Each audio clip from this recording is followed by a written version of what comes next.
السلام علیکم ناظرین، اذان ویب چینل کے خصوصی پروگرام میں ہوں آپ کا ہوسٹ عدیل عارف۔ ناظرین، آج ہم دیکھتے ہیں کہ وطن عزیز پاکستان کو بہت سے چیلنجز کا سامنا ہے۔ ایک طرف ہم یہ دیکھتے ہیں کہ جہاں بہت سے بڑھتے ہوئے اقتصادی مسائل ہیں تو دوسری طرف بدامنی بھی پھیلتی جا رہی ہے۔ میڈیا کے اوپر اکثر ہم یہ بھی دیکھتے ہیں کہ پاکستان کے مقصد کا جو قیام کا جو مقصد تھا اس کو بھی ڈسٹارٹ کر کے پیش کیا جا رہا ہے۔ یہ ہماری خوش قسمتی ہے کہ آج صدر دارالعلوم کراچی جناب مفتی اعظم پاکستان مفتی محمد رفیع عثمانی صاحب نے اپنے بہت ہی قیمتی سکیجول میں سے وقت میں سے ہمیں ٹائم دیا تاکہ ہم ان کے سامنے بہت سے اہم سوالات رکھ سکیں اور وہ ان کا تفصیلی جوابات ہمیں دے سکیں ہمارے ناظرین کے لیے۔ السلام علیکم مفتی صاحب۔ وعلیکم السلام ورحمۃ اللہ۔ کیسی طبیعت آپ کی؟ اللہ کا فضل و کرم ہے، احسان ہے۔ پہلا سوال جو میں آپ سے یہ کرنا چاہوں گا کہ تحریک پاکستان میں آپ کے والد محترم کا ایک بہت ہی اہم کردار رہا ہے۔ ہم یہ دیکھتے ہیں کہ میڈیا پر بہت سے دانشور آج کل یہ سوچ عام کر رہے ہیں کہ پاکستان کے قیام کا مقصد نفاذ اسلام نہیں تھا۔ میں یہ چاہوں گا کہ آپ ہمارے ناظرین کے لیے، کیونکہ آپ کے والد صاحب بھی اس تحریک میں تھے، تو آپ ہمارے ناظرین کو یہ بتائیں کہ پاکستان کے قیام کا مقصد اصل میں کیا تھا؟ بات یہ ہے کہ پاکستان کے قیام کا مقصد اور اس کی بنیاد دو قومی نظریہ ہے، اور دو قومی نظریہ یہ قرآن اور سنت کا دیا ہوا نظریہ ہے۔ اس کا مطلب یہ ہے کہ دنیا کے تمام مسلمان، خواہ وہ کسی بھی علاقے کے، کسی بھی نسل کے اور کسی بھی زبان سے تعلق رکھنے والے ہوں، وہ سب بھائی بھائی ہیں۔ انما المؤمنون اخوہ۔ اور جتنا کافر ہیں دنیا میں غیر مسلم، وہ خواہ کسی بھی دین و مذہب سے تعلق رکھتے ہوں، اسلام کی نظر میں وہ ایک دوسری ملت ہے، دوسری برادری ہے۔ تو دنیا میں اسلام کی نظر میں دو ملتیں ہیں بنیادی طور پر، ایک ملت اسلام ہے، ایک ملت کفر ہے۔ دو قومی نظریے کا حاصل یہی ہے کہ مسلمان ایک الگ ملت ہے اور غیر مسلم الگ ملت ہے۔ اس نظریے کو قرآن کریم نے جگہ جگہ بیان کیا ہے۔ مثلا سورہ تغابن کے بالکل شروع میں کہ خلقکم فمنکم کافر ومنکم مؤمن، ہم اللہ نے تم کو پیدا کیا، تم میں سے کچھ لوگ، بہت سے لوگ کافر ہیں، بہت سے مومن ہیں، دو قسم بتا دی۔ اور مسلمانوں کے بارے میں فرمایا کہ انما المؤمنون اخوہ، تمام مسلمان بھائی بھائی ہیں۔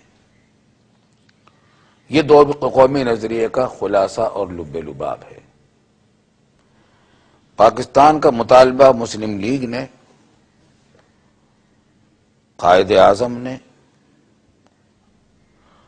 علامہ اقبال مرحوم اور حکیم الامت حضرت مولانا اشرف علی صاحب تھانوی رحمۃ اللہ علیہ،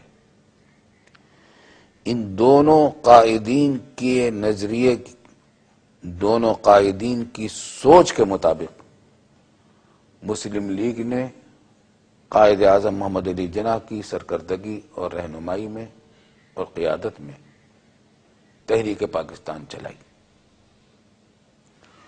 تحریک پاکستان کا حاصل یہی دو قومی نظریہ تھا۔ یعنی اس وقت انگریز بر صغیر پورے ہندوستان پر، جس میں آج 3 ممالک ہیں، بھارت، پاکستان، بنگلہ دیش، اس پورے بر صغیر پر انگریز کی حکومت تھی اور یہاں کے لوگ انگریز کی غلامی سے نجات کے لیے تحریک چلا رہے تھے۔ کانگریس نے اس کو قومی سطح پر اس طریقے سے چلانے کی کوشش کی کہ پورے ہندوستان کے رہنے والے ایک قوم ہیں اور وہ ہے ہندوستانی۔ ہندوستان میں رہنے والے تمام انسان ایک قوم کے افراد ہیں اور قوم ہندی قوم ہے، ہندوستانی قوم ہے، اور لہذا انگریز حکومت چھوڑ کر جائے تو یہاں ہندوستانی قوم کی حکومت آئے۔ اس سے بحث نہیں کہ ان کا مذہب اور دین کیا ہے، اس کی بنیاد ایک قومی نظریہ تھا اور وطنی قومیت نظریہ تھا۔ کانگریس کے مطالبے کی بنیاد وطنی قومیت تھی۔ وطنی قومیت کا کیا مطلب؟ کہ ہر وطن کے لوگ ایک الگ قوم ہیں۔ تو ہندوستان ایک وطن ہے تو اس کے تمام افراد ایک قوم کے فرد ہیں، وہ مسلمان ہوں یا ہندو ہوں یا سکھ ہوں یا دوسرے مذاہب کے لوگ ہوں۔ ان کا یہ نظریہ اسلامی تعلیمات سے متصادم تھا، کیونکہ اسلام یہ کہتا ہے کہ دو ملتیں الگ الگ ہیں، ایک ملت اسلامیہ ہے، ایک ملت کفر ہے۔ تو قائد اعظم محمد علی جناح نے مسلم لیگ کی رہنمائی کرتے ہوئے قیام پاکستان کا مطالبہ کیا، اور پاکستان کا اصل تصور حکیم الامت حضرت مولانا اشرف علی صاحب تھانوی رحمۃ اللہ علیہ نے اور علامہ اقبال مرحوم نے پیش کیا تھا۔ یہ ایک اہم مسئلہ ہے کہ قوموں کی تقسیم یا انسانوں کی تقسیم وطن کی بنیاد پر ہو یا نسل کی بنیاد پر ہو یا مذہب اور دین کی بنیاد پر ہو، اسلام نے ہمیں یہ بتلایا ہے کہ انسانوں کی تقسیم اگر وطن کی بنیاد پر ہوگی، نسلوں کی بنیاد پر ہوگی، تو پوری دنیا کے انسانوں میں کبھی اتحاد اور امن و امان اور اتفاق کی صورت پیدا نہیں ہو سکتی، کیونکہ ایک نسل والے دوسرے نسل والوں سے کے مقابلے میں رہیں گے، ایک وطن والے دوسرے وطن والوں کے مقابلے میں رہیں گے، اور وطن اس ملک میں دنیا میں کتنے ہیں؟ کتنے 5 بر اعظم، بڑے بڑے بر اعظم ہیں، بر اعظم میں کتنے ملک ہیں، ہر ملک الگ وطن۔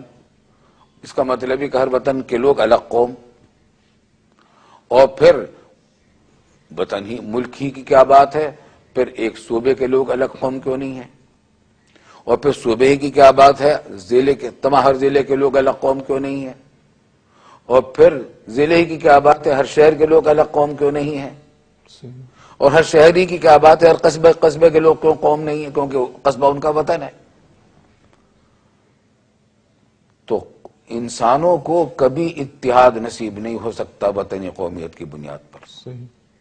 اگر انسانیت کو اور بنی نوع انسان کو اتحاد نصیب ہو سکتا ہے تو وہ دین و مذہب کی بنیاد پر ہو سکتا ہے۔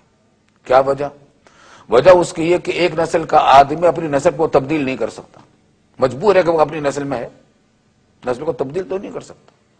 اگر اس کی قوم نسل کی بنیاد پر الگ ہے تو وہ تو الگ ہی قوم ہے دنیا کی قوموں سے۔ اسی طریقے سے سب لوگ اپنے وطن کو تبدیل نہیں کر سکتے، تو وطن کی بنیاد پر بھی مسلمانوں میں اتحاد نہیں پیدا ہو سکتا۔